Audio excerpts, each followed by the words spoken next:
Well, good morning. My name is Pauline Jones, and I am the director of the International Institute, and I have the pleasure of welcoming you all this morning, as I said, to this very enriching and exciting day that we have ahead of us.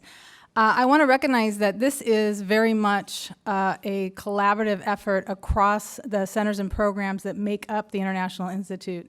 So it's very much a sort of decentralized, ground-up cross-collaboration. We have 17 centers and programs, and I believe, by my count, and Neil's going to correct me if I'm wrong, that 11 of our centers and programs are involved in this collaborative effort. I'm not going to try to mention all of them. They're mentioned in the program, but it's just to give you a sense of how much richness and how many people had to come together.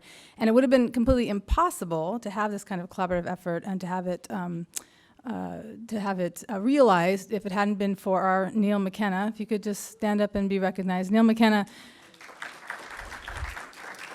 put all of this together. So he got everybody together and made sure that all of the centers that were involved were recognized and their voices were heard and their ideas came to fruition. And we are very grateful to you, Neil. We have today, like I said, an extraordinary panel of guests. Some of them are local talent here from the University of Michigan, both the Ann Arbor and the Dearborn campuses, and others are from all around the country and the world, and it's very exciting to have you all today. So again, welcome and thank you for being here. This conference is going to cover, by my count, 8 different world regions. So that in and of itself is very exciting. Africa, East Asia, Southeast Asia, South Asia, the Middle East, Latin America, the Caribbean, Northern Europe, and Eastern Europe. So if we think about it, those are the centers and programs across the II that have also been engaged in bringing this to fruition, as I said. With that, I will turn it over to the first panelist. I guess I could also thank our co-sponsors that we have around campus, in addition to the centers I mentioned: African Studies, Armenian Studies, the Center for Latin American Caribbean Studies, the Center for Middle Eastern North African Studies, the South Asian Studies Center, the Center for Southeast Asian Studies, the Department for Afro-American and African Studies, the Department of Anthropology, the Department of Comparative Literature, the Department of Sociology, the Global Islamic Studies Center, the Lieberthal-Rogel Center for Chinese Studies, the NAM Center for Korean Studies, and the Weiser Center for Emerging Democracies. Hopefully nobody has been left out in this effort. These are an enormous amount of co-sponsors. And again, I just have to say, to bring this all together and all to fruition is really an amazing feat. And I thank our Neil McKenna for doing that, and all of the program managers and faculty directors across our centers and programs that were involved. So thank you very much and enjoy your day.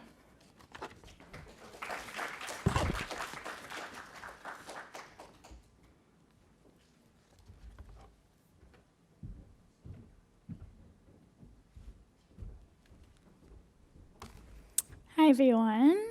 Good morning.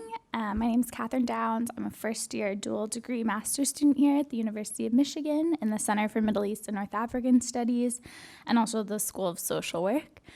So I'd like to welcome you to today's first panel, which is on the causes and effects of migration.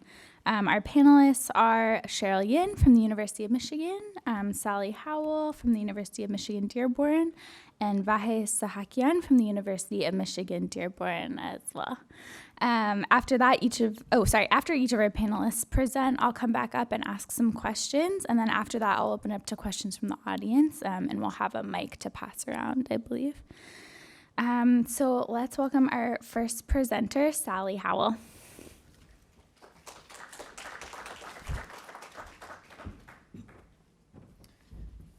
Good morning.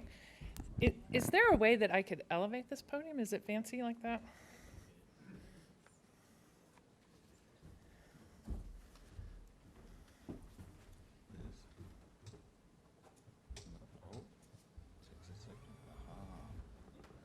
Thank you. As high as it goes. I used to get a kick out of watching Mary Sue Coleman go around because she always carried a box with her so that she could stand to be tall enough for the podium. So I always joke and say that I want a hole in the floor that I can carry around with me so that I'm not doing this the whole time I'm giving a presentation. Anyway, thank you for including me this morning. I'm happy to be here. So I want to begin with a few quotes from interviews my students at University of Michigan Dearborn collected during a public history project we worked on in 2018, when we sought to document the history of Iraqi migration to Metro Detroit in the wake of the 1991 Persian Gulf War. Roughly 10,000 Iraqis have settled in Wayne County since the 1990s, many of whom spent the years immediately following the war in the large refugee camp in Rafah, Saudi Arabia, which was set up in the aftermath of the failed uprising against Saddam Hussein. The bonds their families built in Rafah and in other refugee centers in Syria, Jordan, and Iran were renewed in Detroit as families slowly came together again in this new environment. Unlike voluntary migrants, most refugees are unable to return to their homes, nor to choose where they are relocated. We asked about the challenges these Iraqis faced when they first arrived in the United States, including learning English and establishing financial independence for their families. They spoke at length with us about the social workers, volunteers, and neighbors who helped them make sense of life in America. And they also described the complex feelings they have about their experiences of exile, longing, and belonging. Dearborn and Detroit were central to the stories they shared, especially when they directed their thoughts toward newly arrived refugees from Syria and Yemen to suggest ways of fitting in, rebuilding, and making sense of life in Michigan. So just here are a few quotes. One of the disadvantages that I didn't like about Michigan is that we didn't learn English very well. Look, everywhere you go, there's Arabic. Even when you go to the doctor, he's Arabic. So most of the time we would speak Arabic. And this is like a huge disadvantage.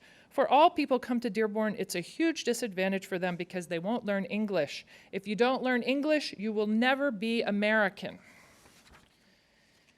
Well, it's good to bring the refugee to a society like Dearborn. This way, the language will not be a barrier for them. Religion will not be a barrier. They won't have trouble finding a mosque or a religious place. At least they can go to doctors and understand the language. There's a lot of resources that they can take advantage of. Access is one of them that they can definitely help out. There are a lot of community leaders. They just have to reach out and see if they can get help. There is no dead end here. There are so many opportunities. You can start working at a grocery store, at a cafe, anything like that, and you can start your school and work at the same time. There is always a hand willing to help out, and you just have to reach it. And then finally, I love this area. I really like it. My daughter lives in California. My son always wants to go there. They say, come to California. I say, no, I'm not going anywhere other than Michigan. Everything here is Arabic. The food is halal. It has Islamic food. Where would I want to go? I would have to start over, find people, learn new things. This is better. These quotes illustrate several ways in which Dearborn has become and has long been a welcoming and obvious landing for new Middle Eastern migrants to the U.S., especially if they're Muslim. It is not the weather that brings people to Detroit, nor a booming economy, nor excellent public schools. It is the already well-established Arabic-speaking community here and the mosques, service organizations, and marketplaces these communities have created that draw new migrants. Of equal significance, although less frequently noted in the literature, is the affordability of the region made possible by Detroit's decimated housing market. The Iraqis we spoke with had all resided for a decade or longer in Detroit, most frequently in neighborhoods in Warrendale and southwest Detroit that surround Dearborn and extend its influence and culture. Increasingly today, they live also in Garden City and Dearborn Heights, Melvindale, the suburbs that are to the west of the city. For the purposes of this paper, I'm going to refer to all of these areas, Dearborn Heights, Dearborn, Melvindale, southwest Detroit, as Greater Dearborn.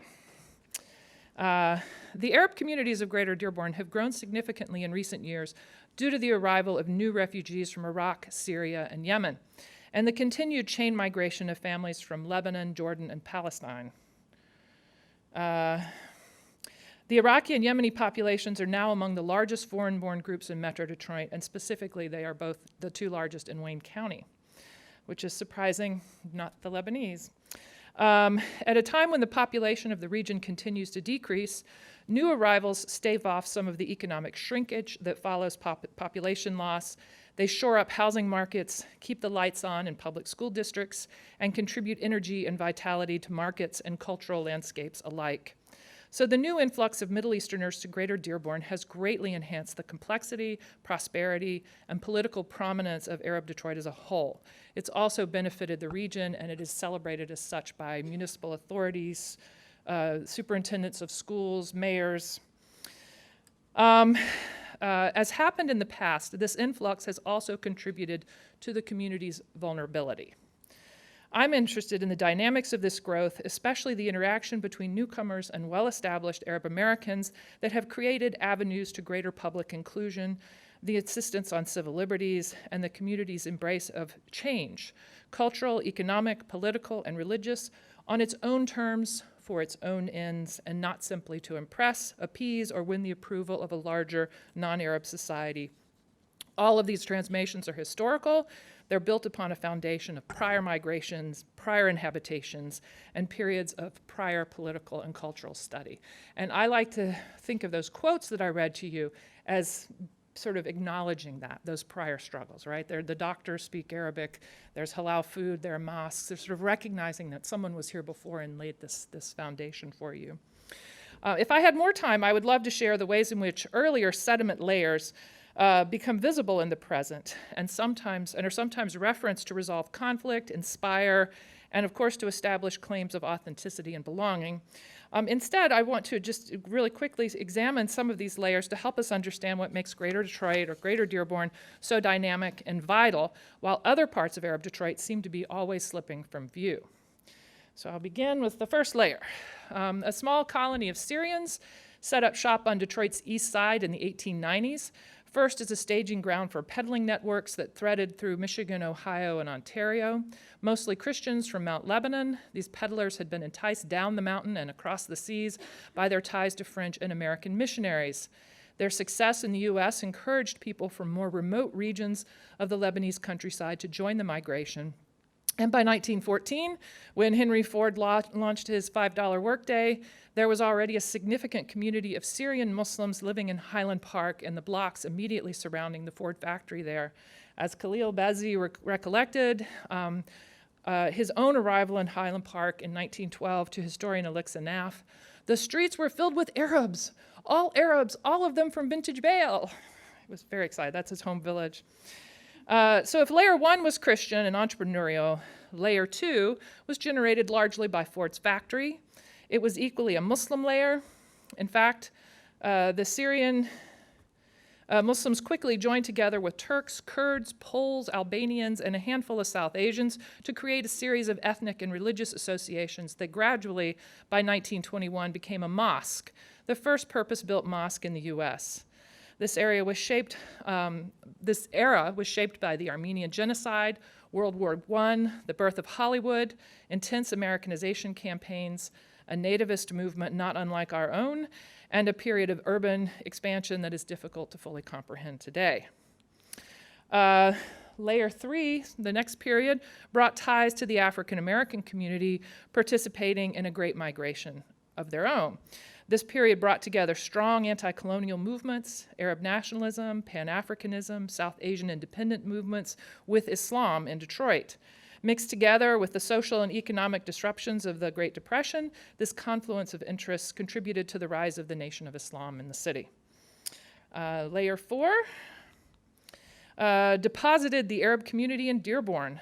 Following Ford's construction of the colossal River Rouge facility, the Depression shaped this narrative as well, bringing hunger marches, violence, unionization. Eventually, Detroit emerged from these crises as the arsenal of democracy, and Dearborn's Arabs settled in and settled among the Southern and Eastern European migrants, comfortable with their new identity as part of the white working class. The city's first 2 mosques were open a block and a half away from one another on Dix Avenue. And this one is still there today. It's the oldest mosque in Michigan, the American Muslim Society.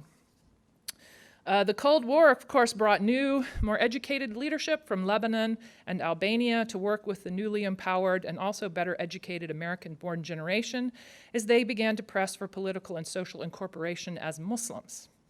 And in Dearborn itself, the city and Ford began a campaign to demolish homes in the South End and rezone this highly polluted area for more industry. Many Arabs joined the fight to save their homes, mosques, and way of life. Others built a new kind of mosque in Detroit, a modernist, Americanist visionary mosque, the Islamic Center of America, and it's considered to be the largest mosque in Michigan. So in 1965, we had several things that brought big change to the United States. The first was the changed immigration laws for the Arab American community. This period is also marked by the 1967 Arab-Israeli War, the occupation of the West Bank, the Sinai, Gaza. These worked together to bring new migrations from the Middle East. While Ford and the other auto manufacturers, Great Lakes shipping industry, and others offered economic opportunities, the real draw for new immigrants from Yemen and Palestine in particular was the presence of other Arabs, 2 mosques, familiar food, shops, and for the very lucky, American kin who were already there. And in Ann Arbor and Detroit, University of Michigan and Wayne State University began to draw a global elite, bringing new communities, especially from Asia, but also from the Arab world, and bringing these new groups to Arab nationalism, especially sort of Palestinian nationalism, Nasserism, Islamism, and other forms of independent movements that were common in the developing world at the period. In this period, we saw alliances form between the Arab establishment in Dearborn and some of these new arrivals, and clashes as well. The 1967 uprisings in Detroit solidified for many their location in the white working class, for many Arabs in the white working class, while those on the left rediscovered and recreated Arab black solidarity movements and campaigns in the factories, on campuses, in mosques and cultural centers. This was also the period when, at the end of this period, when Dearborn had a new mayor who ran for office, and he was successfully elected to office with campaign flyers that said, "What to do about the Arab problem?" So a lot of change was going on. I guess these are the new immigrants. Not keeping up with my slides. Okay, so layer 7. In the wake of the Lebanese Civil War and the Arab oil embargo, Dearborn became a powerful magnet for new arrivals from Lebanon, Palestine, Yemen. And as manufacturing jobs continued to decline, Dearborn's entrepreneurial marketplace, am I in the right place? No. Leading to upheaval, revolution even in the city's mosques. New congregations were forged from these conflicts. The secular Arab left was also ascendant, organizing at the national level on behalf of Palestinian rights and at the local level on behalf of new immigrants and their needs. Access, the Arab Community Center for Economic and Social Services, which many of you will likely have heard of, was born.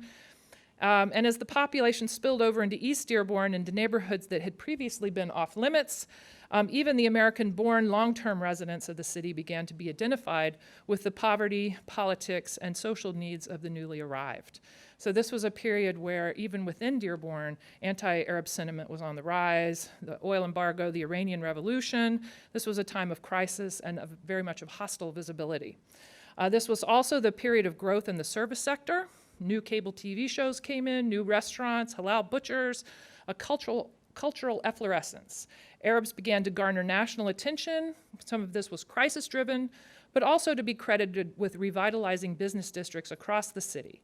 Arabs saved the South End from the city's urban renewal campaign.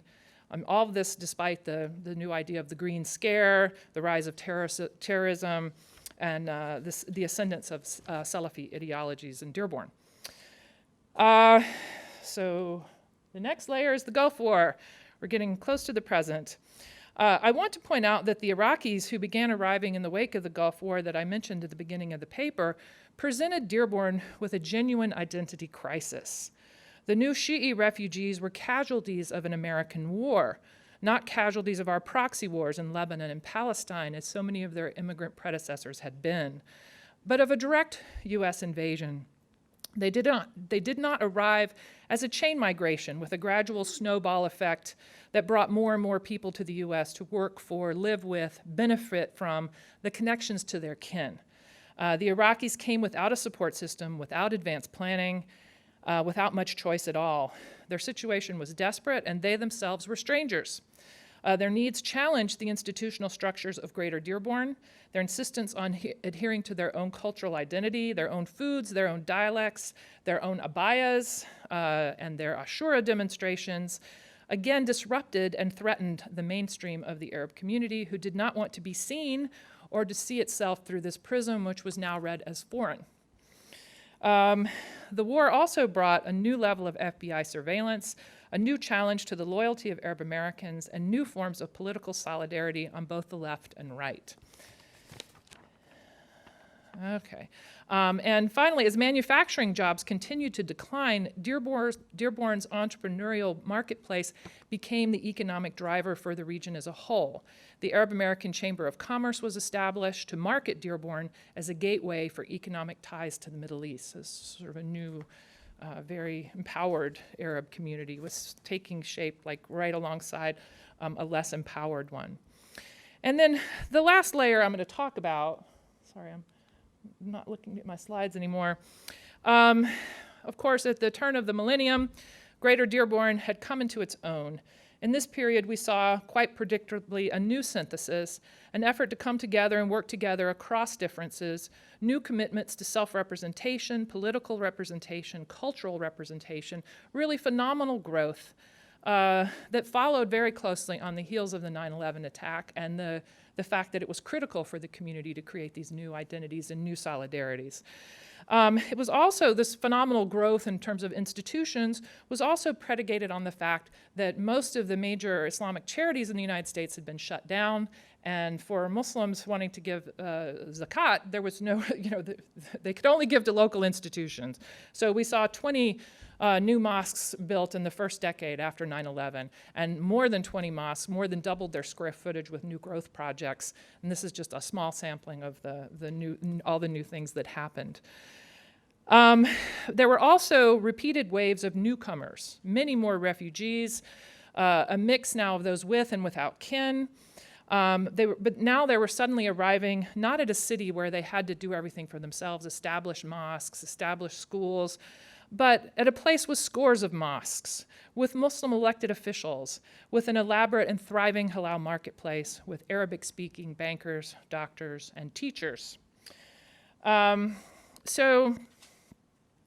also had in this period, when I talk about FBI scrutiny, I'm not kidding. The FBI was responsible for the death of the imam of Masjid al-Haq in Detroit, in the center of the city. So this is the Islamic Center of America, which opened its new facility in 2005. Here, of course, is the Arab American National Museum, which opened the next day. A lot of growth, both in the secular part of the Arab American community and in the religious side. And of course, here's Rashida Tlaib. This is when she was still a state representative. Ismail Ahmed was the first Arab American to serve a cabinet-level position in the state government, working for Jennifer Granholm. Here are some Syrian refugees, some of the newcomers who are arriving to the city. So I started my presentation by asking how these different layers interact with one another. And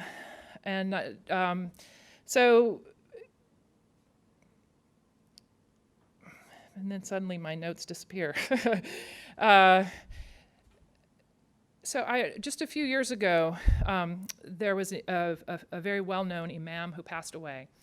And so people in the community wanted to honor him and memorialize him and commemorate his work. And when they did so, I was struck by the fact that the imams, all the people who got up and spoke when they were commemorating him, they kept talking about how he was a good guy. He did all this work in the community. He never took a penny. They had all these stories about someone tried to give him a car. He wouldn't take the car. He was so noble and pious.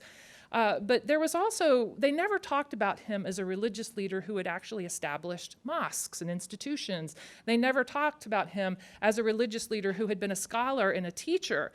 He was just sort of like a nice charitable figure. And I remember being a little bit frustrated by this because I had observed through my work as a historian that he had done all the things that the contemporary imams in Detroit were doing. There was a sort of a way that people had of looking past the contributions of these people. And so I just pointed out to the congregation, because I was asked to say a few words on the imam's behalf, and I pointed out that when he first came to America in 1912, there were no mosques. There were no cultural centers. You had to have your weddings in the mosques because there was nowhere else to do it. Of course, you encouraged women and families to come into the mosques because that was the space that kept the community together. So I think this is part of that. The layers overlap. The history does, certain patterns in the history repeat themselves. But there's also this willingness for each generation to be convinced that it's inventing everything from scratch.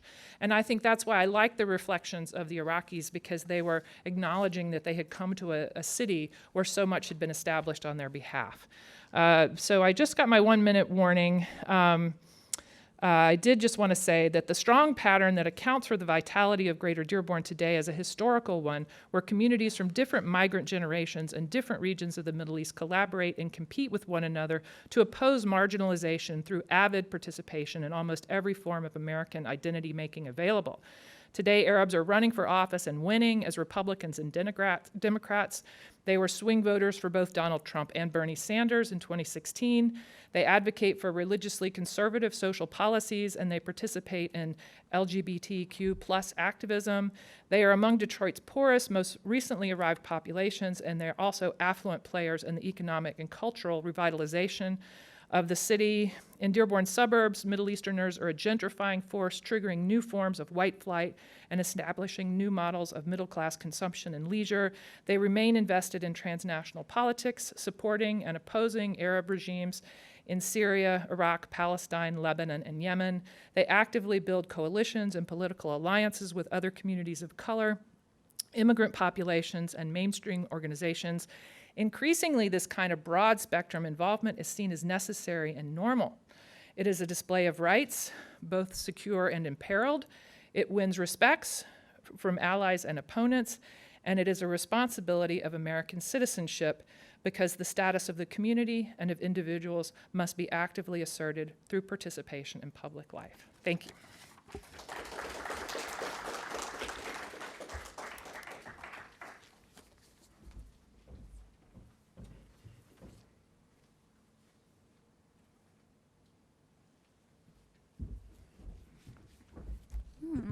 Thank you so much, Sally, for that really interesting presentation. Our next presenter is going to be Cheryl Yin.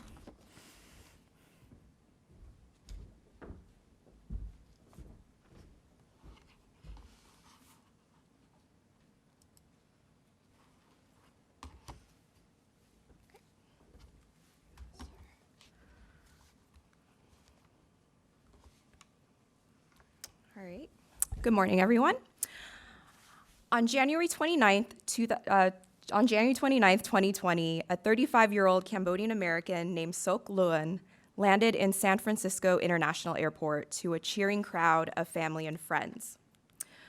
5 years ago, Luan voluntarily left his home in California and moved to Cambodia when he learned that the Department of Homeland Security was about to deport him, or it was about to begin deportation proceedings on him based on a 2012 conviction for marijuana possession. Rather than go through the grueling deportation process and living in limbo, as he may have observed among other Cambodian and Southeast Asian American refugees in his community, Luan voluntarily deported or self-deported himself to Cambodia, leaving behind his parents, siblings, and most importantly, his 3 sons. When attorney Anup Prasad met Luan in Cambodia, he quickly realized that Luan had US citizenship, but Luan and his family were unaware of this. This meant that the Department of Homeland Security had mistakenly targeted him for deportation, and that he should not have voluntarily left his family in 2015. But for Luan and many other Cambodian American refugees who had no resources to help them understand the complexities of immigration law and criminal law, the damage was already done. They were caught up in a complicated history of war and genocide in Southeast Asia, a tragic tale of failed refugee resettlement policies in the US, and a tangled web of poverty, discrimination, and a lack of long-term resources to help them adapt to life in the US. This talk is concerned with criminal deportation of Cambodian Americans. When most Americans hear the term deportation, they often think of the deportation of undocumented individuals. But I focus on criminal deportation, the deportation of non-US citizens who may be living here in the US legally, but are deported due to committing certain criminal offenses. We have many non-US citizens who are allowed to be here legally. Some individuals are here temporarily for work or study, but many more are lawful permanent residents, also known as green card holders, who have been granted permission to be in the US. Although they are not US citizens, they are allowed to live and work here permanently as long as they do not commit certain crimes. There are many ways of obtaining permanent residency, but I focus on Southeast Asian American refugees, including Cambodians who were granted permanent residency when they came to the US as young children in the 1980s. Since 2002, 742 Cambodian American refugees have been criminally deported to Cambodia. Most were men, most came to the US as refugee children, and were lawful permanent residents. Most have never even set foot in Cambodia, being born in refugee camps in Thailand and the Philippines, before their parents resettled in the US. Some cannot even speak Khmer or the Cambodian language, and many more cannot read or write in Khmer. Many consider themselves American and think of the US as their only home. Currently, there are 16,000 Southeast Asian Americans in the US, which include Cambodian, Vietnamese, Lao, and Hmong refugees who have deportation orders, meaning they have been identified as someone eligible for deportation, but their deportation date has not been determined, leaving them in a life of limbo, not knowing when their last day in the US will be. I will shed light on a forgotten group of immigrants, a population of people who are often excluded from conversations about immigration, deportation, and family separation. I want to bring awareness to the great injustices of Southeast Asian American refugees.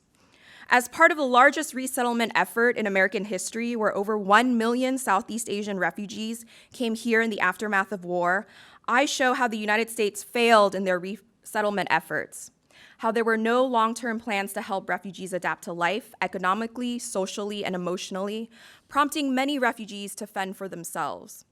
By the end of this talk, I not only want to generate discussions about citizenship and belonging, bring in questions about criminality and potentially unfair laws, and open debates about whether people can change and be given a second chance.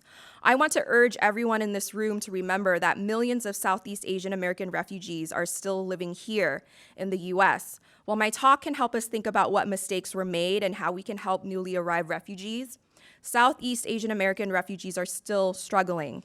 It is not too late to help them.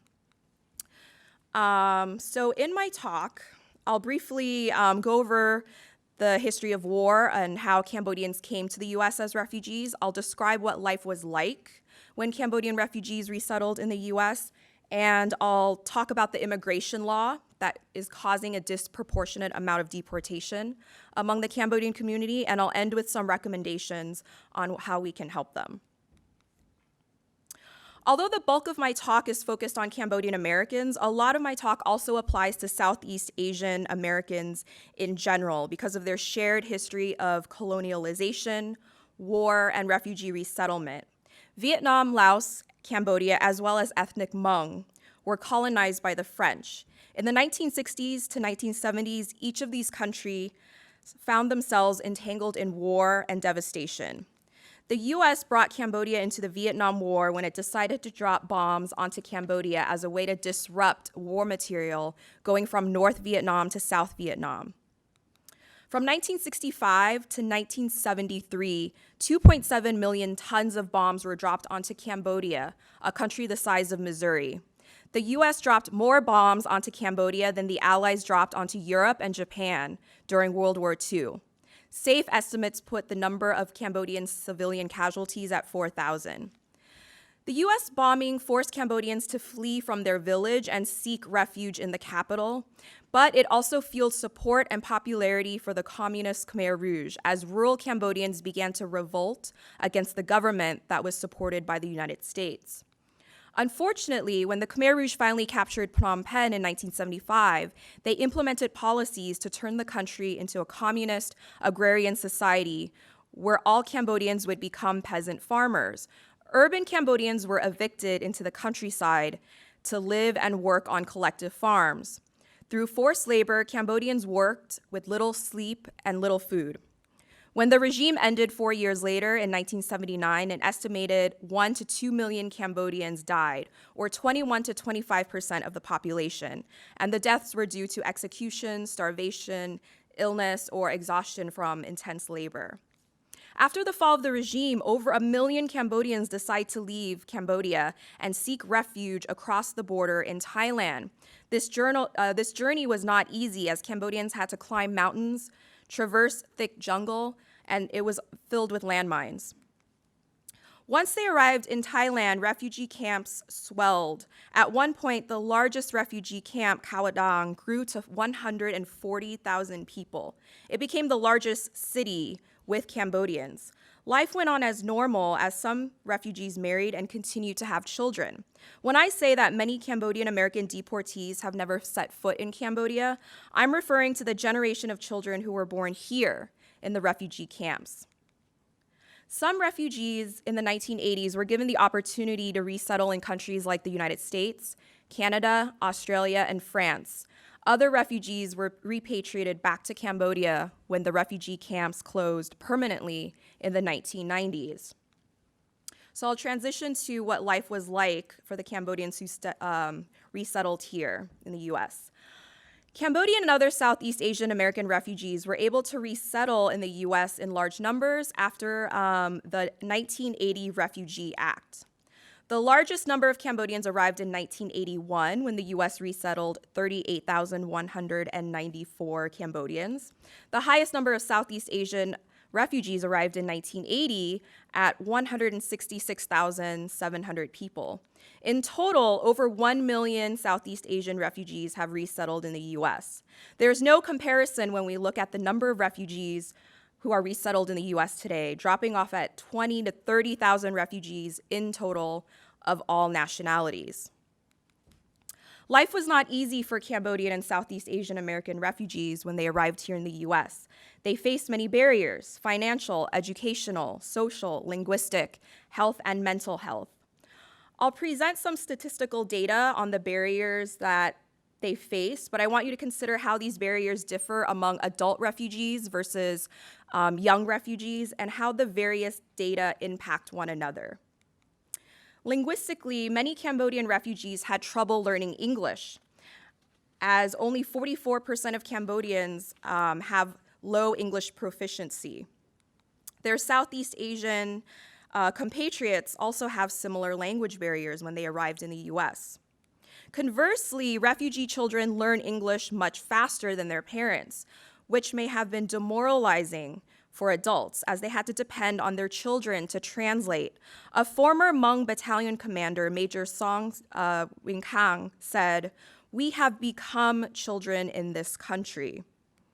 When 44% of Cambodian adults have limited English and 65% of Cambodian youths speak English primarily, it's easy to imagine cultural and linguistic differences between generations and how much that strain on relationship can grow. Tauri Chow, age 15, said, "When my mom had to go to housing, she would tell me to talk to them because it's easy for me to speak to them and understand them because she didn't understand English. I've been translating ever since I started high school." Although other Asians have higher educational attainment, 64% of Cambodian Americans only have a high school education or less, and they are also joined by their Southeast Asian neighbors. For younger Southeast Asian youths, K through 12, a large percentage identified bullying in school as a serious problem. Cambodians have a much lower median household income than other Americans and other Asians.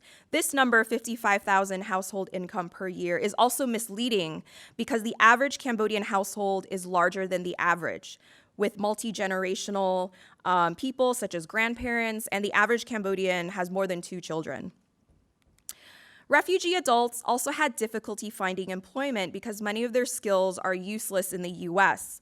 Anthropologist Judy Ledgerwood said, "A man who is competent as a rice farmer, fisherman, or soldier finds that his skills are useless. The ability to build an ox cart or tap sugar palm trees is simply not needed in the new environment, for example, in the Bronx." 1/5 of Cambodians lacked healthcare before the Affordable Care Act passed. Healthcare and mental health is important among Southeast Asian Americans who suffered from malnutrition and trauma during war and genocide. A small study among Cambodian refugees in Long Beach found that 62% show sign of PTSD when only 7% of the overall population has PTSD, and 51% showed signs of major depression when only 3% of the overall population has depression. This is also much higher than veterans returning from war, which range from 11 to 30%. Also consider that Cambodian refugees lack access to healthcare professionals who speak their language. Due to their poverty, many Cambodians found themselves in hostile, low-income neighborhoods, living in dilapidated housing like this one in New York City. They were often the target of racism, assault, and robbery. Attorney Kevin Lowe said, Hispanic gangs or African American gangs would beat up on the Cambodian and Vietnamese kids when they first arrive. You're kind of in their neighborhood. So they join a gang for protection, or they start rolling with this crowd. They get picked up on various things, and then for the rest of their lives, it's hanging over their head. 2 Cambodian American refugees, Sophia Pia and Vesna Seng, wrote about their experiences growing up in California. As children in Long Beach during the 1980s and 1990s, we quickly learned to survive the realities of poverty. We didn't have many choices. We grew up hearing gunshots at night. In school, there was fighting, riots, drugs, and guns. We wanted to fit in and be accepted, but instead we had to learn to survive. Growing up in such an environment, refugee youths often find themselves with criminal records. In a small study in Long Beach, California, close to 40% of male respondents said they have been stopped or pulled over by the police. Cambodian youths were incarcerated 4 times the rate that would be expected of their respective population in California, and Laotian youths were incarcerated 9.5 times the rate that would be expected of their population. So, before 1996, committing a crime was not always deportable. In the next section, I'll go into the particulars of one immigration law in the 1990s that disproportionately affected Cambodian and Southeast Asian Americans. The deportation of Cambodian Southeast Asian Americans began with the passage of the Illegal Immigration Reform and Immigrant Responsibility Act of 1996. As the name of this act implies, that immigrants and non-US citizens must act responsibly or else they are subject to deportation. With this act, several things changed to cause an increase in deportation among non-US citizens.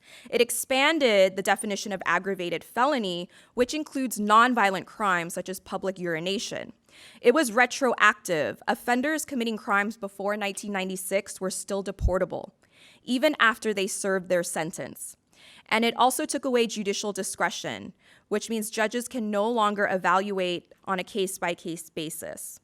So aggravated felony in the past only referred to serious crimes as murder and drug trafficking. But after 1996, the number of crimes expanded to include nonviolent crimes. The 1996 Act is retroactive, even if non-US citizens committed their crimes before, and even after they've served their sentence, they can still be deported. 78% of deportation orders for Southeast Asian Americans were based on old criminal records, often committed in their youths. And finally, immigration judges can no longer look at an individual on a case-by-case basis. They may see that an individual has dependents, such as young children or elderly parents. They may see that an individual has reformed themselves. So in the past, they were able to stop deportation. But after the 1996 Act, that was no longer possible. Southeast Asian refugees may have pled guilty as part of a plea deal instead of fighting a charge. And some Southeast Asian American refugees may have pled guilty for crimes that they may not even have committed because they did not want to snitch on their friends. So why are Cambodian Americans targeted more than other Southeast Asian Americans? Before 2002, the US was unable to deport Cambodian refugees because Cambodia would not accept them. In 2002, Cambodia and the US signed a memorandum of understanding where Cambodia agreed to accept deportees. So why would Cambodia accept deportees? In 2017, when Cambodia stopped accepting deportees, the US government retaliated by denying politicians travel visas to the US. And so because of that, Cambodians quietly resumed accepting deportees again. So there's no formal agreement with Laos, although they do accept deportees on a case-by-case basis. And in 2008, after Vietnam saw what happened with Cambodians, when the US and Vietnam signed their memorandum of understanding, the Vietnamese American community was very vocal about having specific wording to say that no Vietnamese American refugee who arrived in the US before 1995 could be deported. So this prevented the deportation of young Vietnamese refugees who came in the 1980s and 1990s. So one way of avoiding deportation is to become a US citizen. So some people are lucky enough to be born on US soil, but others have to take a citizenship test. So adults can take the citizenship test, but minors cannot. So minors have to wait until they're 18, or when their parents gain naturalization, minors also get derivational citizenship. And so since I'm running out of time, I'm gonna skip forward, but that's what happened with Lun from the beginning of my talk. His parents became citizens when he was a minor, but they had no idea that he and his siblings automatically also become US citizens, which is why he didn't need to self-deport himself. And so I was gonna go through some questions to ponder, but I think I will go to some recommendations on how we can help Cambodian American refugees. First, we need better data on Southeast Asian American refugees so that we can address the issues they face. They are often buried under the Asian checkbox. Because of this, their poverty, their trauma, their educational disparities, their lack of healthcare is often ignored. For example, when Asians are aggregated, they appear to have a higher income than all other ethnicities. When we disaggregate the data, we find that Southeast Asian Americans have a lower household income. We can also fight for more affordable healthcare and mental health care for Southeast Asian American refugees so that many of them who are now elderly can get the help that they need. We can also make sure that Southeast Asian Americans who rely on public assistance can still get food stamps and other programs and make sure that those things are not taken away from them. And we can also create a better path to US citizenship. When it comes to education, we need to abolish the model minority myth that assumes Asians are good students. We also need culturally relevant education to help refugees and refugee children understand their past. And finally, we can repeal or amend the 1996 Act.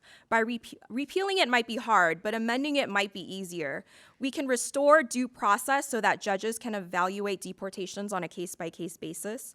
We can remove the retroactive element so no refugee is deported for an old crime. We can add restrictions to repatriation agreements like the one with Vietnam to avoid deporting Cambodian and other Southeast Asian American refugees who came here as young children. Cambodian refugees were abandoned and forgotten when they arrived in the US. Some people say the US government, former presidents Lyndon Johnson and Richard Nixon, and Henry Kissinger all have blood on their hands when they began carpet bombing Cambodia in the 1960s. If that is the case, I end my talk with one final question. Do we in the US have a moral responsibility to help the people who suffer the consequences of their action? Thank you.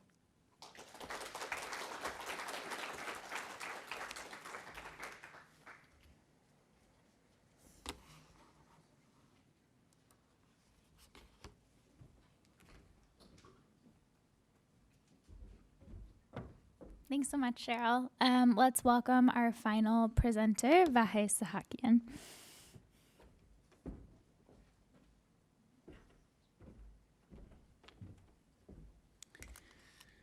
Thank you. Okay. I'd like to thank the organizers, Neil McKenna and the International Institute colleagues for putting together this wonderful event. I want to thank Meldon and Talendian in particular for inviting me to present my research in progress here. So the title of my talk is Beyond Assimilation, From Migrant Liminality to Diasporic Permanence. This is actually part of my book in progress, in which I'm examining the Armenian diaspora from theoretical, comparative, and historical perspectives. Your comments and feedback will be greatly appreciated. In the late 1970s, at the time when the Lebanese Civil War caused a major influx of many Lebanese Armenians into America, an Armenian-American parishioner of St.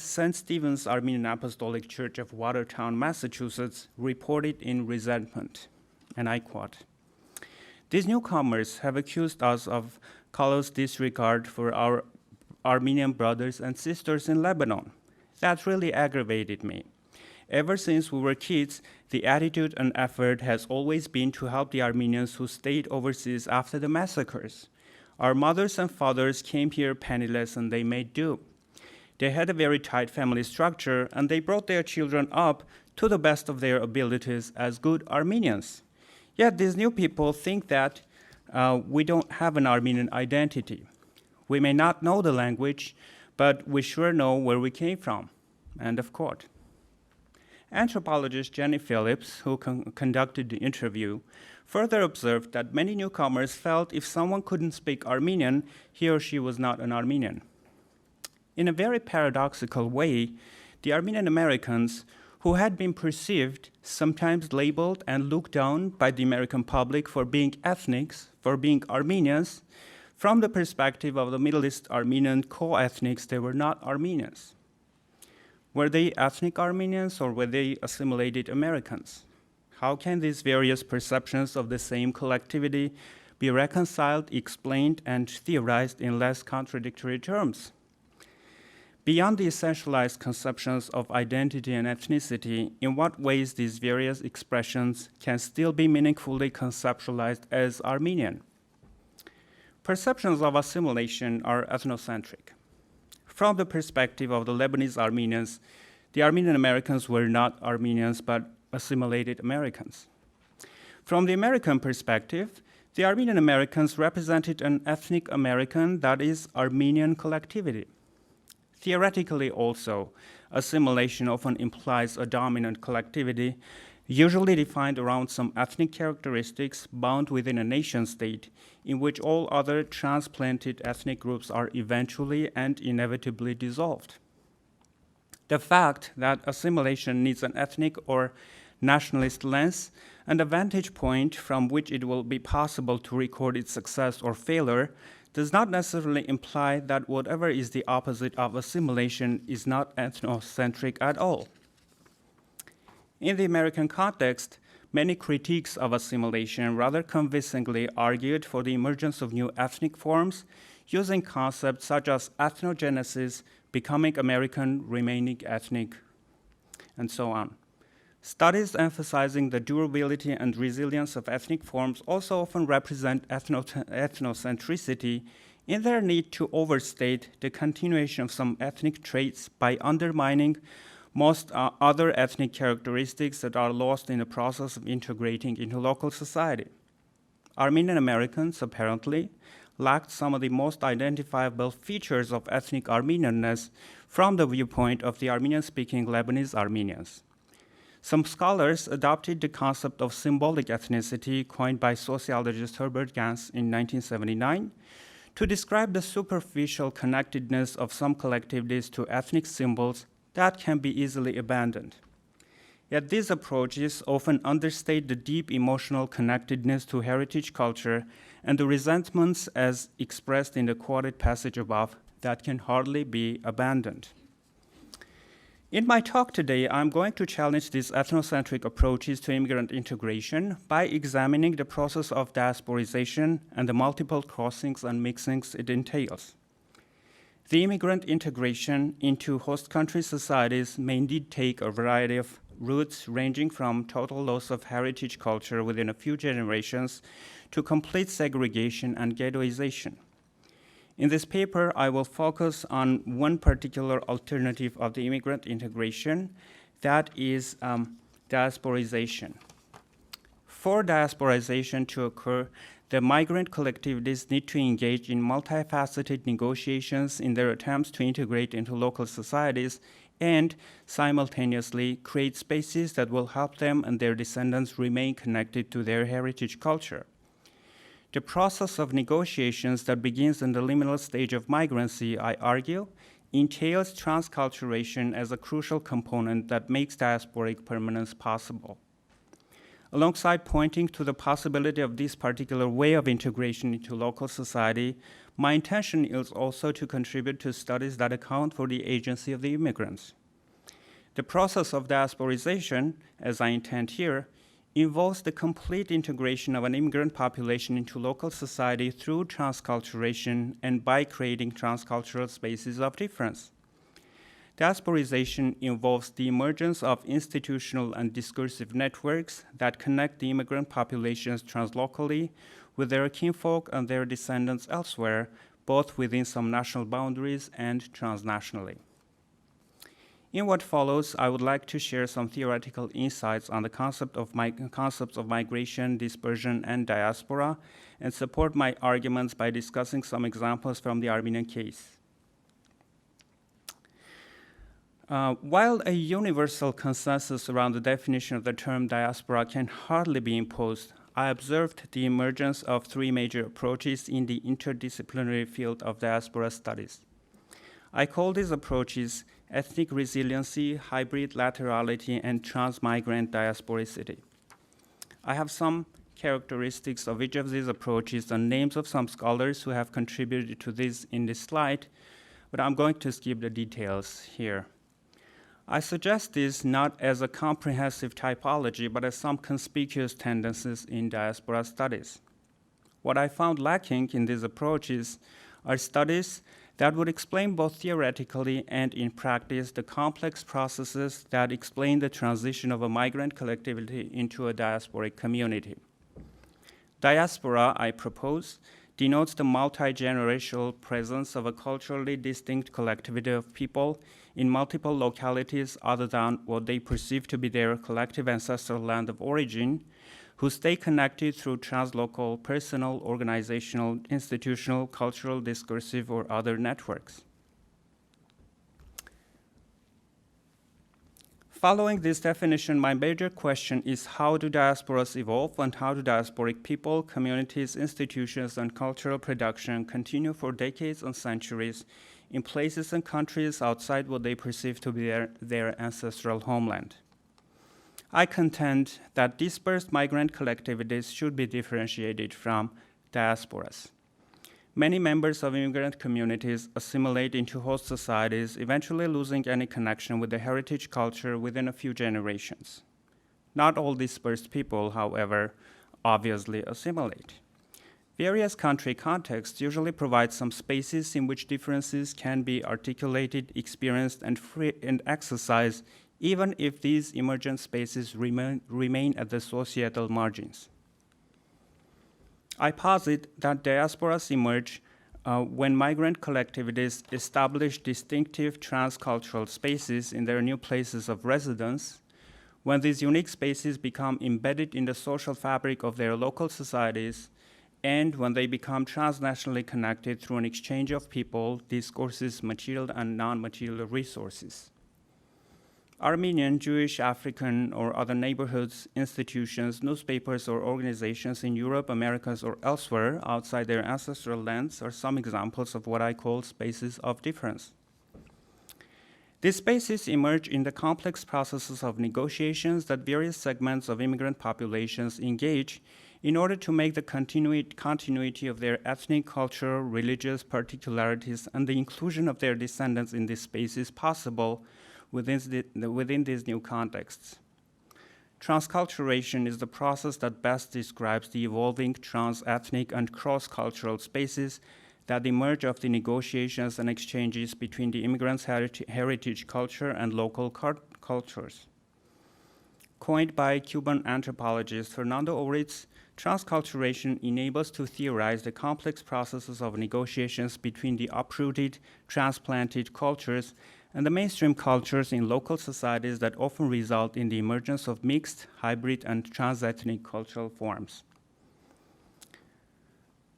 The ethnic lens and methodological nationalism in migration and diaspora studies often limits our ability to properly account for the diversity and differences among the cultural spaces in various countries created by dispersed immigrant populations who share a common heritage culture.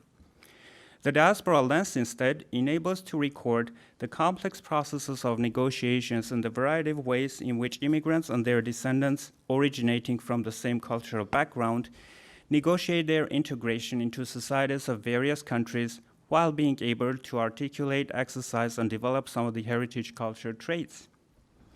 During these complex negotiations and cultural interactions, much exchange happens between the heritage and local cultures, often resulting in the emergence of mixed and hybrid cultural representations.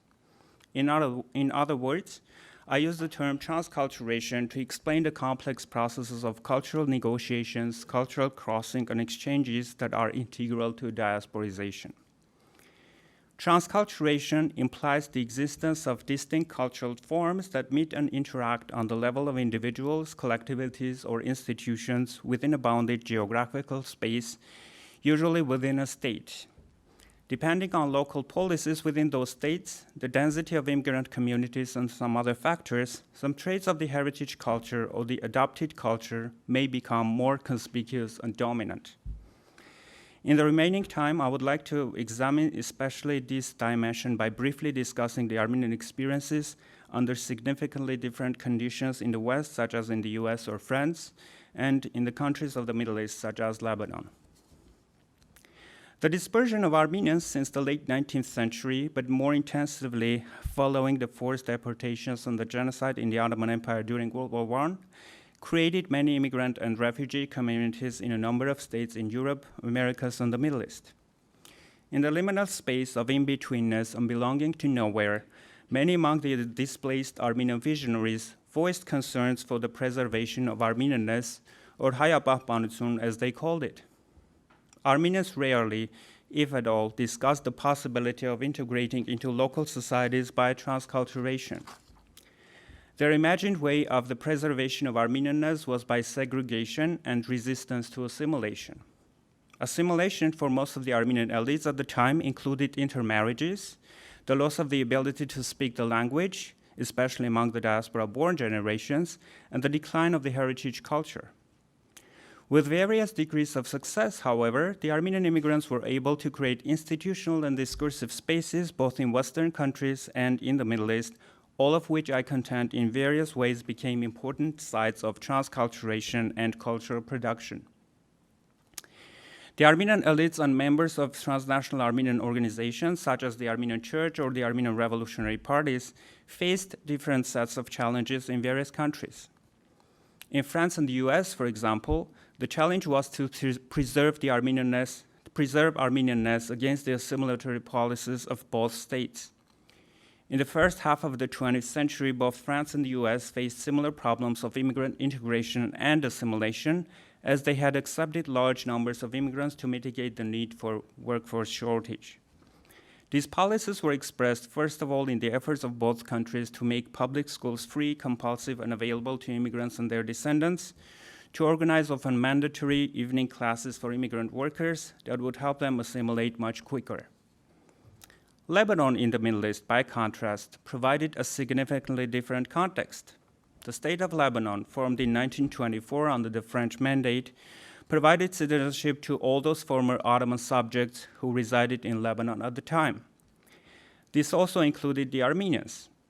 If both in France and America acquiring citizenship required a certain degree of assimilation, that was not a precondition for the Armenians in Lebanon.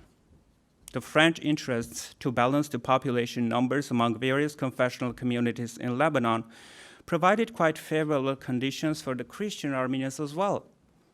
The Armenian Orthodox and Armenian Catholic communities became formally recognized among other religious communities. Both were consequently granted many rights, including the right to organize community institutions, schools, and also be represented in the Lebanese legislature and executive.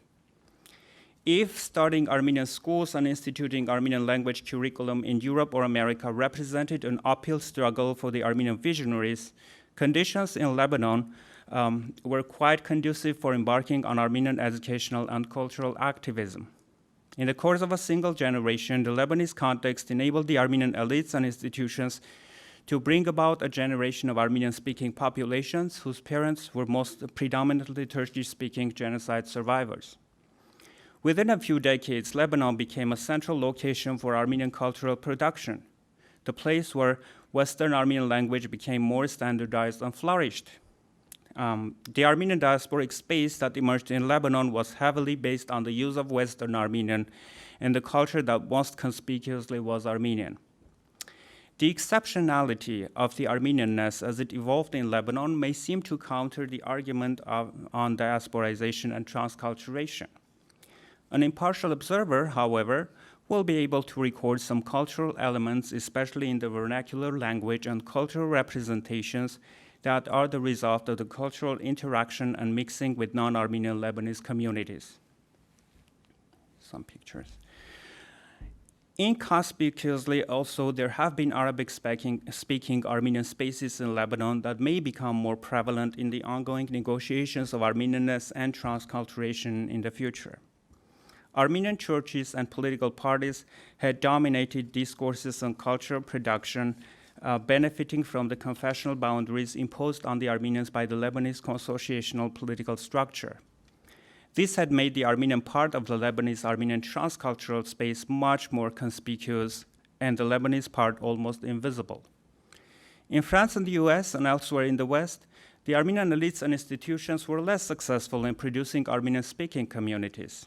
Yet the separation of church and state, the freedom of speech, assembly, and press still allowed the Armenian immigrant visionaries to construct churches, often in magnificent sizes, to start publications in the Armenian language and establish various Armenian organizations, weekend schools. Challenged to attract the French or American-born generations, most of these Armenian spaces gradually began using local languages, French or English. Despite the fears for assimilation expressed by many in the Armenian language correspondence, both in France and the US, excuse me, I lost my space. Okay. Well, in France, the Armenian immigrants and genocide survivors were able to acquire French citizenship more systematically after many of them proved their loyalty to France during World War II. Following World War II, some former Armenian communists started Jeunesse Arménienne de France that became a France-specific Armenian organization with no counterpart elsewhere.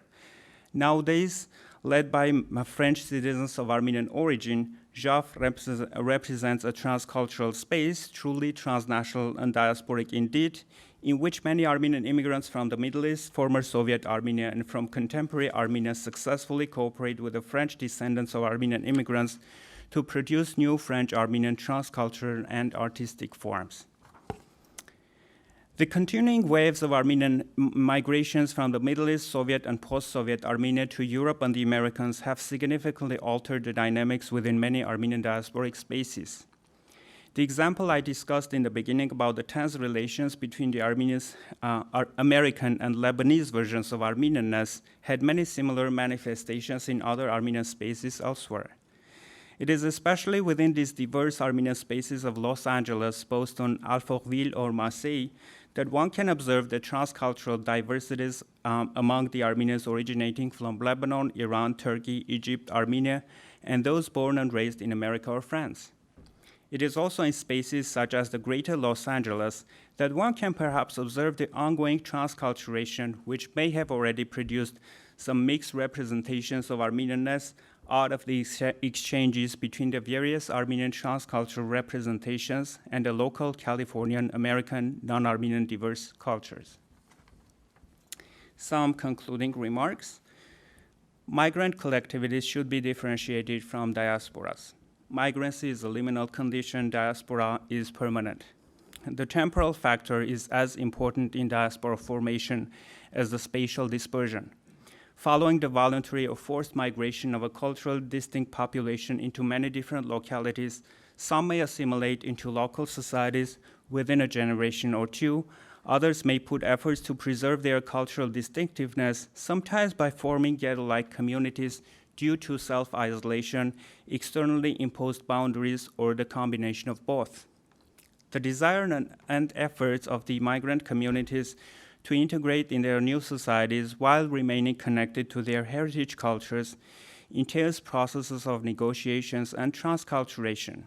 These complex negotiations and transculturation usually continue down through generations, making the emergent transcultural spaces of difference permanently embedded within the social fabric of their societies. Diasporas emerge when these transcultural spaces of difference in various countries become at the same time integrated in translocal networks that make the circulation of people, discourses, material and non-material resources among these various spaces possible. Thank you.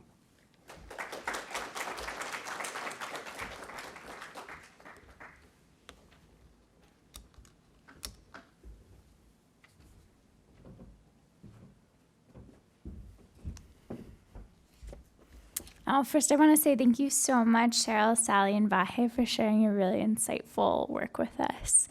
I'd like to call all the panelists up to the stage, and I have a couple questions for each of you, and then we'll open it up to the Q&A.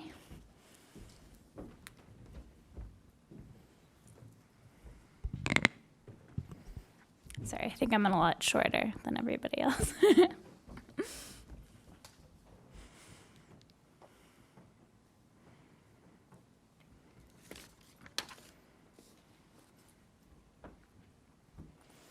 So my first question is for Cheryl.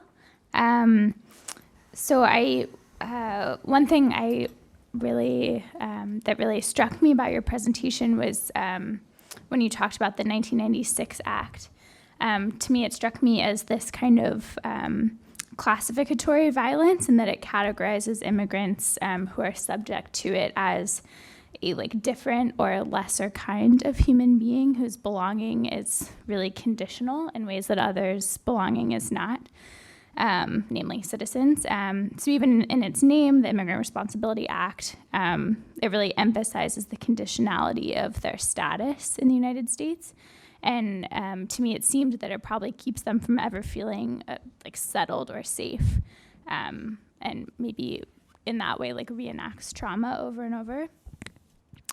So given what this act tries to do, I wonder if you see Cambodian refugees, or really any immigrants, upstanding record or reformed behavior like you talked about, as a useful tool in fighting against the current system? Or do you think this kind of rhetoric reinforces that differentiation between citizens and non-citizens, or do you think it's useful in pushing back against it? Sorry, that was long. I'm sorry, can you repeat the beginning? What Yeah, part of sure. the rhetoric? Yeah, so I'm thinking specifically about the 1996 Act, and how it sets a conditionality upon these refugees, as that their belonging is really conditional upon the conditions that it sets out. And so I wonder, you talked about that a lot of these refugees have reformed their lives, their behavior, that they now have upstanding records. And I wonder if that kind of rhetoric is useful in fighting back, or if it's reinforcing. Yes. Okay. Thank you. Thank you so much for re-clarifying it. Yeah. So yeah, I didn't get a chance to talk about this as well or make it explicit, but I think the fact that I go into all the history and the issues that they face is kind of an indirect way to say, even if they have not reformed, even if they did commit certain crimes that you think are horrible, like murder, rape, drug trafficking, we need to look at individuals holistically. We all started off as innocent children, but something happened along the way. And yeah, maybe some of you may never forgive them for what they did, but I want to bring a more complex, nuanced look at how did they get there? How did they come to commit certain crimes? And so yes, I do talk about maybe people who committed nonviolent crimes. I may talk about people who may have reformed themselves, and that is a lot easier for us to maybe be sympathetic about. But I also want us to think about, even for those who may not have habilitated themselves, to think about our own responsibility, or maybe the government's responsibility, in contributing to that. So I was hopefully, yeah. Yeah, thank you so much. That's really helpful for my personal understanding, at least. My next question is for Vahe. So when you introduced the dispersion of Armenians in the 19th century and during and after the Armenian genocide the Ottoman Empire carried out, you talk about concerns, really intense concerns around preserving Armenianness. And you don't say this explicitly, but I wonder how much of that was influenced by the fact that Armenians at the time were fleeing genocide and mass deportation, as you point out. So do you think we might see similarities in the transculturation process with other diaspora communities who face similarly threats to the very existence of that collective identity? And in addition to the local state policies, which you identify as a factor in how conspicuous heritage traits might be, to what extent do you think the reasons a diaspora community migrates in the first place affect the kinds of transcultural spaces it produces?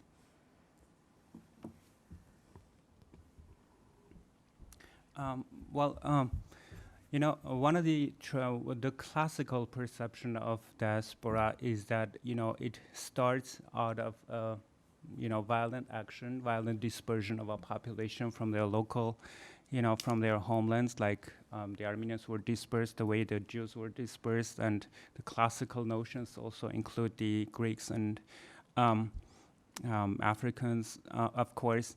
But the way I'm approaching diasporas, I want to kind of suggests an approach that will be inclusive of not only those who have experienced some kind of violent dispersion as a beginning of a diaspora, but also the cases which will not have the violent dispersion necessarily as the starting point of a diaspora. For example, the Asian or Chinese diaspora, the Indian diaspora, which have not been created because of the initial violent dispersion, but mostly because of some trade networks or some other ways, or some other reasons of migrations. So I want to be inclusive and not necessarily point to the violent act of dispersion as the necessary precondition for diasporas. But you're right about the Armenian case. The violent act of dispersion that, actually, because of which many Armenians ended up in many different countries, that was probably one of the reasons why the Armenian elites were so much concerned of the preservation of what they had of Armenianness. But I don't see this parallel in all other diasporas. I have looked in particular in the Jewish case, to the Greek case, and I found several Jewish elites in America speaking about Americanization as a way of preserving Jewishness. I mean, but that's kind of contrary to the preservation. Like, right? If you're Americanizing, you're losing something. But still, this was one of the options proposed by one of the most influential rabbis at the time, Israel Meir Weiss. And I also found similar evidence in the Greek, among the Greek elites. One of the Greeks actually. In a Greek language editorial, one of the leaders actually wrote that the only way that Greek organizations can last and survive in America is through Americanization. They should become American. And he also implied by also adopting language and English language. But I couldn't find this kind of discourse in the Armenian language correspondence. So I may find something eventually, or I may not. But so far, and I have read the Armenian experiences more extensively than I did readings about the Jews or the Greeks. So I haven't seen any evidence that Armenians are considering even this option of Americanizing or Frenchifying as a way of preserving Armenianness. That's why, yes, I hope I responded. Yeah, thank you so much. And so my last question is mostly for Sally, but also for Vahe too, if you want to weigh in. So I found the quotes at the beginning of your presentation from the Iraqi refugees, as well as the quote from the member of the Armenian diaspora at the beginning of your presentation, Vahe, to be like particularly insightful examples of the tensions between between diaspora communities maybe and more recently migrated communities. And I would really like to return to that tension because you both kind of circle back toward the end of your presentations to talk more about it.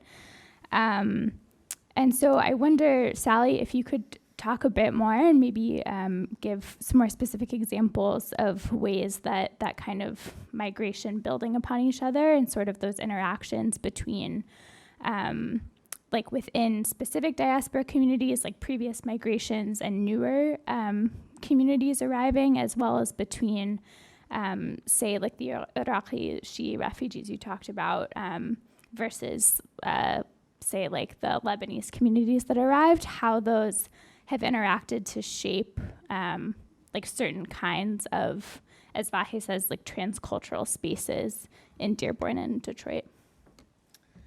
Thank you.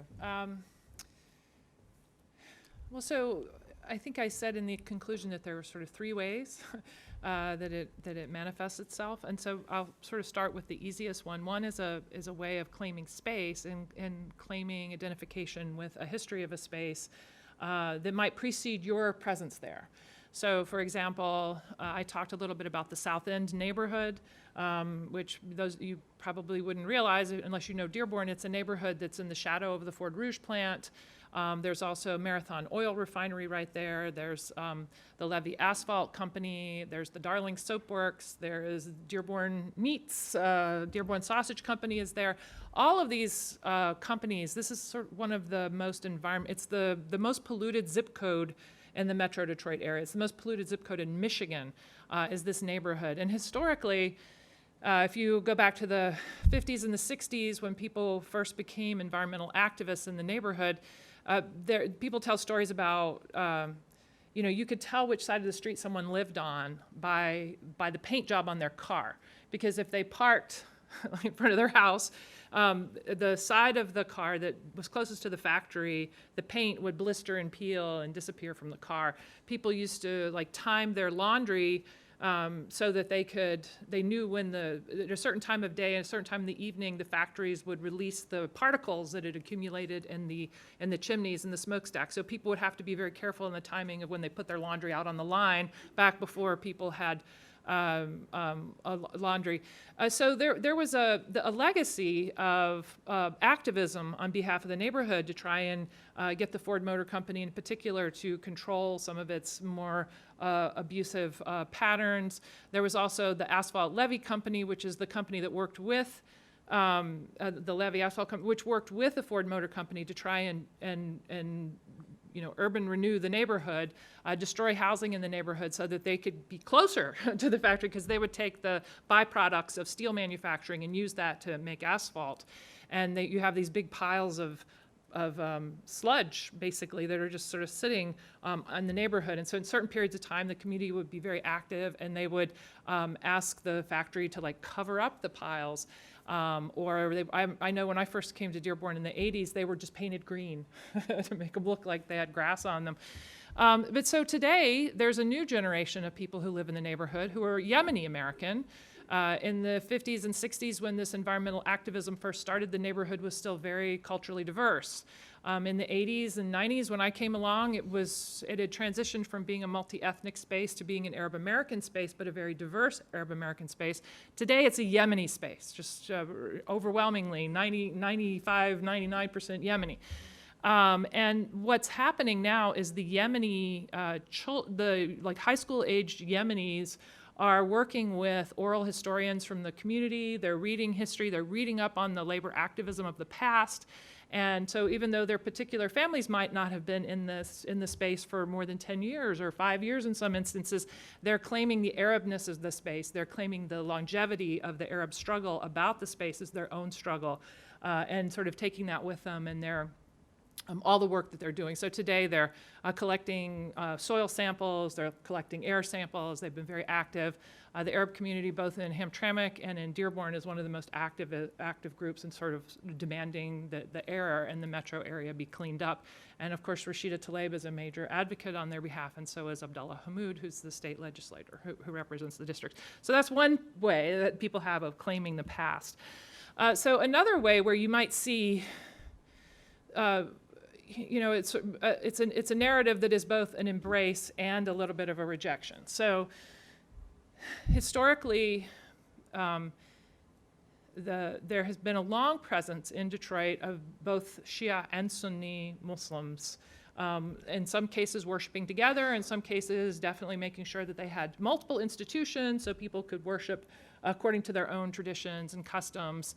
And we saw with the arrival of a lot of people who came in the period of the Lebanese Civil War, so mostly in the 1980s, some of the Lebanese people who came were very, I don't know how many of you would remember the imagery we used to get from Lebanon during the period of the Lebanese Civil War, but the Ashura commemorations that took place in Lebanon in the period, especially in the south, especially in places like Nabatea, were very visceral demonstrations with people marching in the street, chanting, thumping their chests very loudly, but frequently also like hitting their backs with chains, wearing scarves on their heads that bled. And at a certain point in time, some of the political leadership of Lebanon decided that this was not good imagery for the country, that it made them look violent and things like that. And so there were sort of religious edicts that encouraged people not to do this sort of behavior. But these traditions came to Dearborn nonetheless. And in Dearborn, believe me, the traditional older Lebanese establishment that had not really observed Ashura to begin with was very upset by this.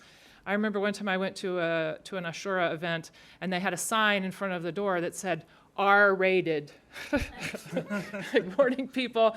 But anyway, so there are these competing trends. How do you represent Ashura? How authentic are you with your commemoration performances?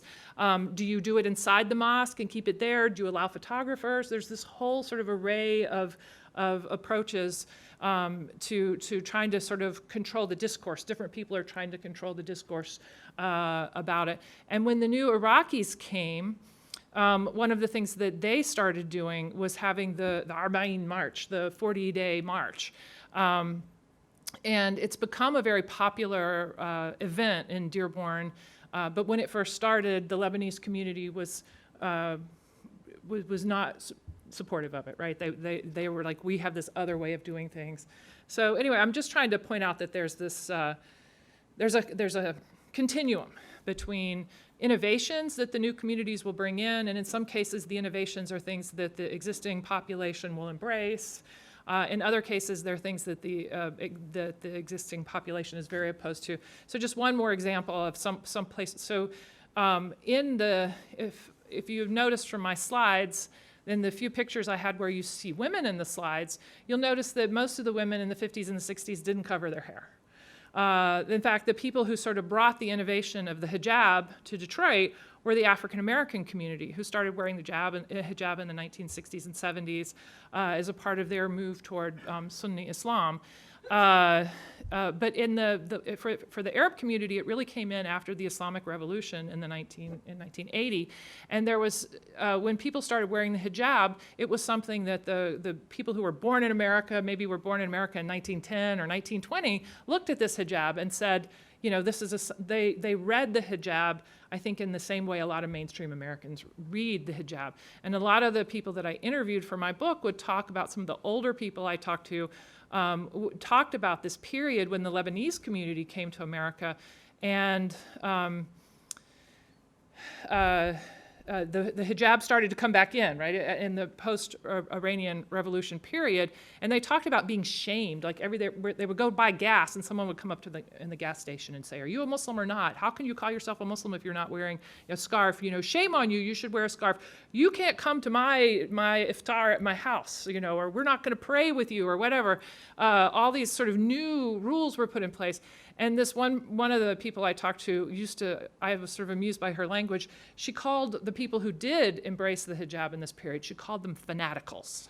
So they're all fanatical. So it's just, there's some ways in which the communities are going to work toward sort of a common understanding, and a lot of people appreciate the transition, the changes, the new piety that came in with the new immigration.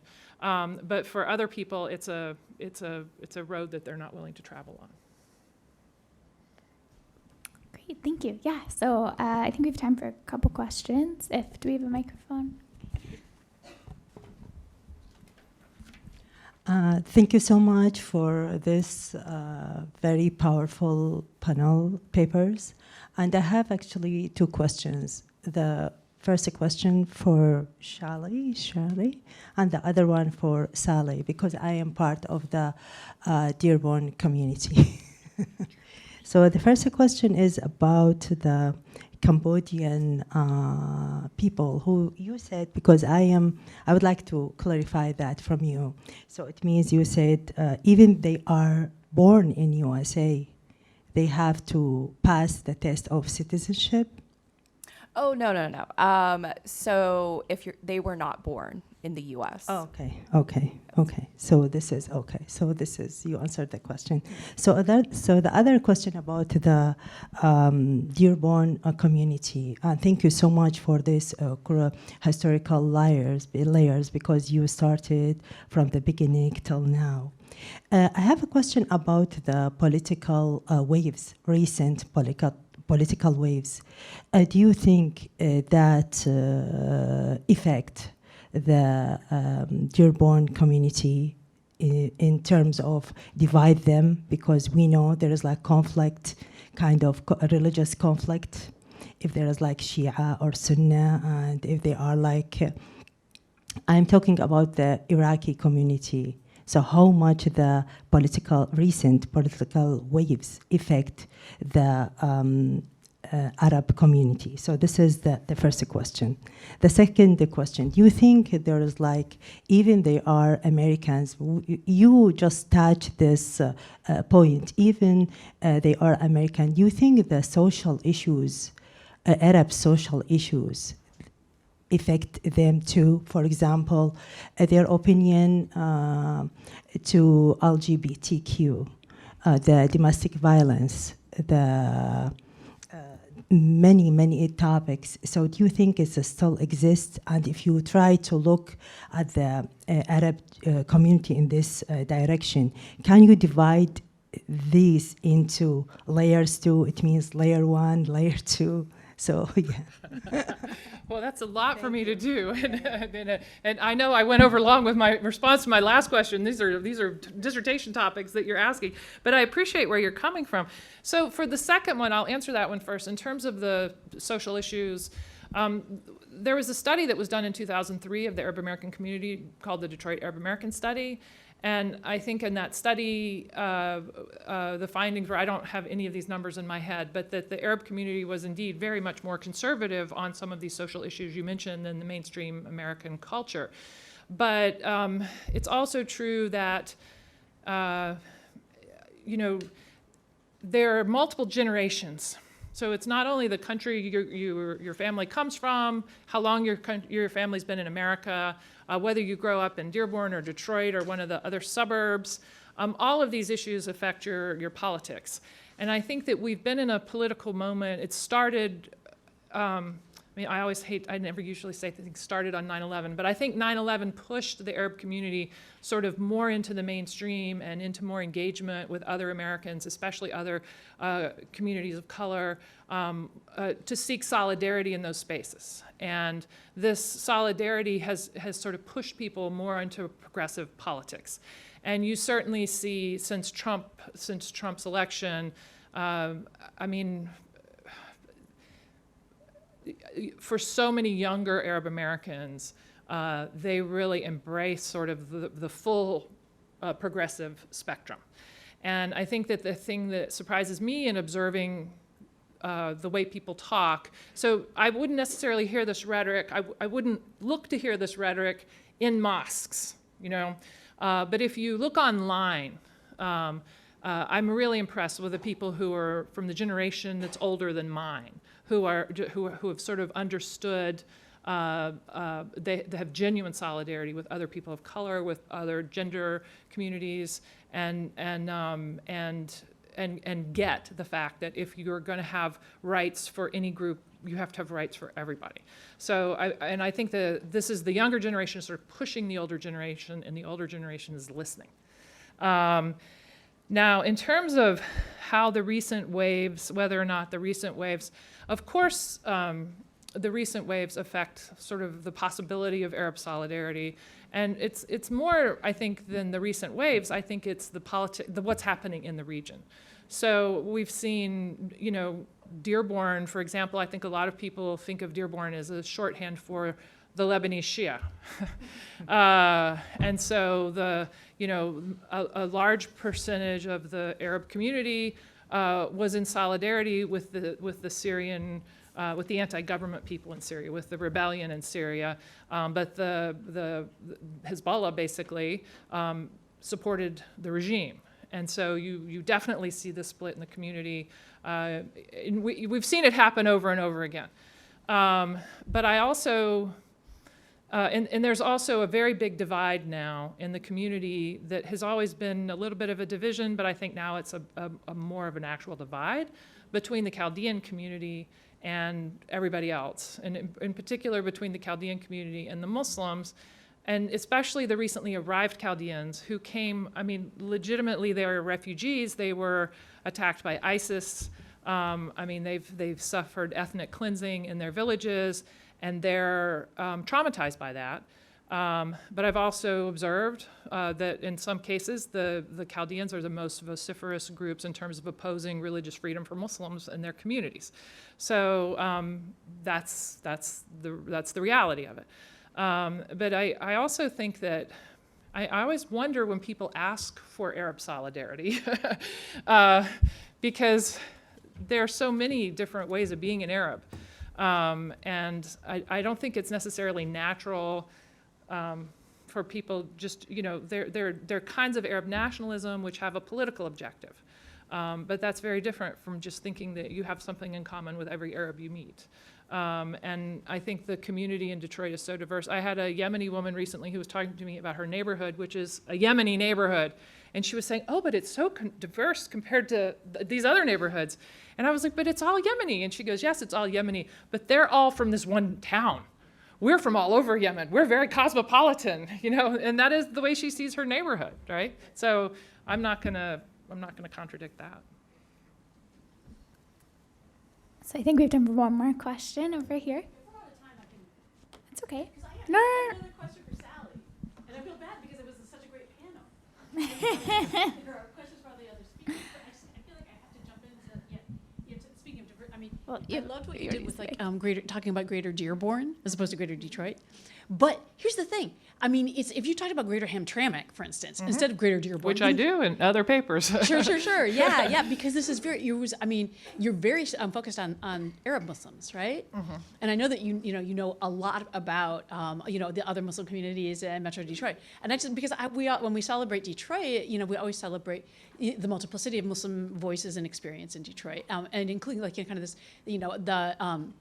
the fact that there are Muslims from all over in Detroit, right? So what happens if you shift the focus away from that Arab voice, away from Dearborn, and toward other Muslim voices that are emergent in the city? Do you get a different kind of snapshot? Is it a different cross-section? Are there different layers?